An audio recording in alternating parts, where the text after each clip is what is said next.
আপনাদের তো মিজুর কথা অবশ্যই মনে আছে। মিজু নোট সিরিজের স্মার্টফোনগুলো একটা সময় বাংলাদেশের বাজারে অনেকটাই জনপ্রিয় বা পপুলার ছিল। And if I am not wrong, মিজুই প্রথম কোম্পানি যারা ব্যাক সাইডে ডিসপ্লেওয়ালা স্মার্টফোন নিয়ে এসেছে বাজারে।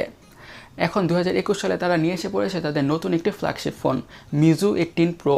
আমার কাছে মিজু 18 প্রো এই স্মার্টফোনটা খুবই ইন্টারেস্টিং একটা স্মার্টফোন মনে হচ্ছে, কারণ ফোনটা দারুণ কিছু বা মারাত্মক কিছু স্পেক্স আর ফিচার্স অফার করছে।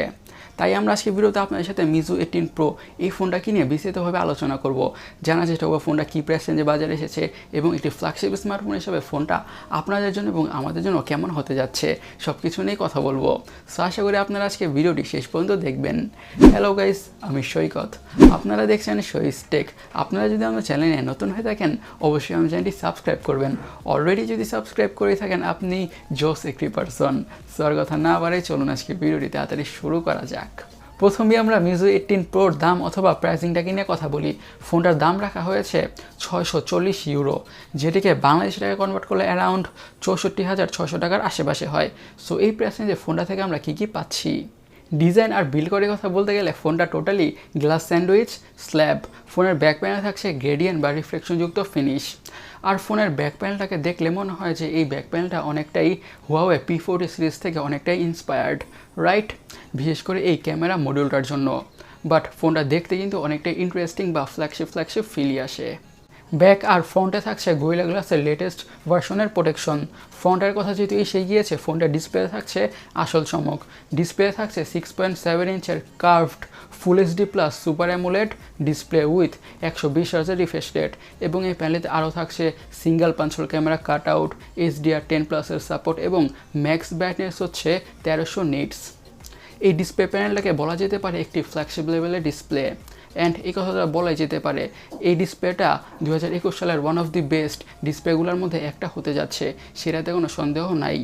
সুপার অ্যামোলেড প্যানেল হওয়ার কারণে ব্লাক্সগুলো হবে খুবই ডিপ আর পাঞ্চি, এবং 120 হার্জ রিফ্রেশ রেটের কারণে স্ক্রোলিং করার সময়, গেমিং করার সময়, যে কোনো ধরনের কাজ করার সময় অনেকটাই স্মুথ ফিলই পাওয়া যাবে।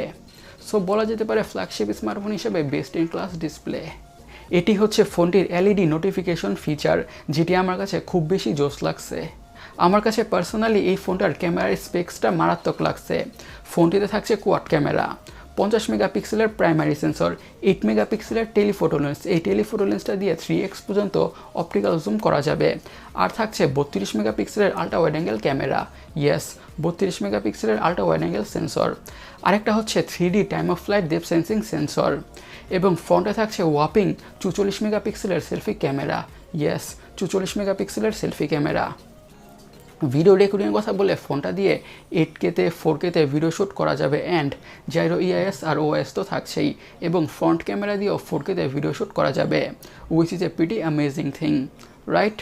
আমার কাছে এই ফোনটার ক্যামেরার ব্যাপারটা পুরা ফ্ল্যাগশিপ লেভেলের লাগছে। ফোনটিতে আরও থাকছে ডুয়াল স্টেরিও স্পিকার্স। র্যাম এবং স্টোরেজ ভেরিয়েন্টসের কথা বলে থাকছে 8GB র্যাম আর 128GB স্টোরেজ, 8GB র্যাম এবং 256GB storage, 12GB RAM 256GB storage.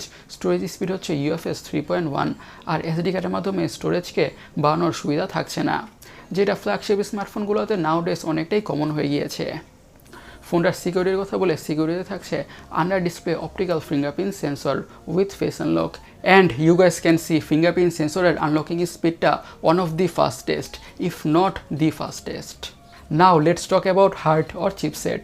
যেহেতু এটি একটি ফ্ল্যাগশিপ ফোন, ফোনটাতে অবভিয়াসলি থাকছে স্ন্যাপড্রাগন 888। এই প্রসেসরটি একটি 5 nanometre based octacore processor, and this is the best processor Snapdragon has to offer in 2021। So ফোনটার পারফরমেন্স নিয়ে আর বেশি কিছু বলার নাই।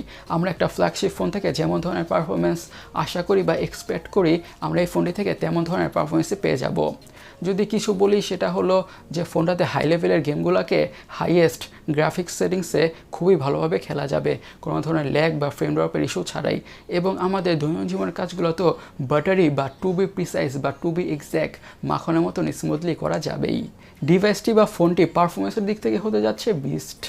ফোনটির সফটওয়্যার থাকছে Flyme OS 9 on top of Android 11। এই Flyme OS 9টা মিজুর নিজস্ব UI বা নিজস্ব OS। আচ্ছা, এই OSটা অনেকটাই ক্লিন এবং রেসপন্সিভ, বাট কিছুটা ব্লোটওয়্যার থাকে বা একটু হিচিবিচি মনে হলেও হতে পারে, কারণ এই ইউআইটা বা স্ক্রিনটা স্টক অ্যান্ড্রয়েড থেকে অনেকটাই ডিফারেন্স বা আলাদা। ডিফারেন্স না ডিফারেন্ট হবে। আচ্ছা, বাট ইউআইটাতে থাকছে অনেকগুলা কাস্টমাইজেশনের অপশনস, ফিচার্স।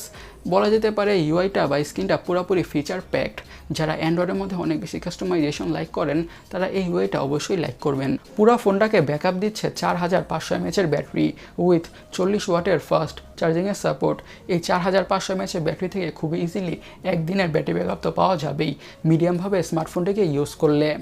আর 40 ওয়াটের ফাস্ট চার্জার দিয়ে ফোনটা অলমোস্ট 50 মিনিটের মধ্যে ফুল চার্জ হয়ে যাবে, which is a pretty good thing. ফোনটার কালার ভেরিয়েন্টসের কথা বলে এসব কালারে পাওয়া যাবে। গাইস, মিজু 18 Pro স্মার্টফোনটা আপনাদের কেমন লেগেছে অবশ্যই আমাদের কমেন্ট বক্সে কমেন্ট করে জানাবেন। অ্যান্ড আপনারা পারচেস করতে অনেক কিনতে এক্সাইটেড কিনা বা কিনতে চান কিনা অবশ্যই আমাদের কমেন্ট বক্সে কমেন্ট করে জানাবেন। আমার কথা বলে পার্সোনালি ফোনটা আমার কাছে অনেকটাই ভালো লাগছে, বিশেষ করে ক্যামেরার ব্যাপারটা এবং ডিসপ্লের ব্যাপারটা। আর দামটাও একটা ফ্ল্যাগশিপ স্মার্টফোন হিসাবে ঠিকঠাকই মনে হচ্ছে। সো দেখা যাক ফোনটাকে বাংলাদেশে কত টাকায় পাওয়া যায়, তখনই বোঝা যাবে যে একটা ফ্ল্যাগশিপ স্মার্টফোন হিসাবে ফোনটা আপনাদের জন্য এবং আমাদের জন্য actually value for money smartphone or value for money smartphone না। Only time will tell. Guys, আজকের ভিডিওটা এই পর্যন্তই। এই ভিডিওটা যদি আপনাদের ভালো লেগে থাকে অবশ্যই ভিডিও দেখতে লাইক দিবেন। যদি ভালো না লেগে থাকে অবশ্যই আমাদের কমেন্ট বক্সে কমেন্ট করে জানাবেন কেন আমাদের ভিডিওটা আপনাদের ভালো লাগে নাই। আপনাদের সাথে পরের কোনো ইন্টারেস্টিং টেক ভিডিওতে কথা হবে। আপনারা সবাই ভালো থাকুন, সুস্থ থাকুন। আল্লাহ হাফেজ।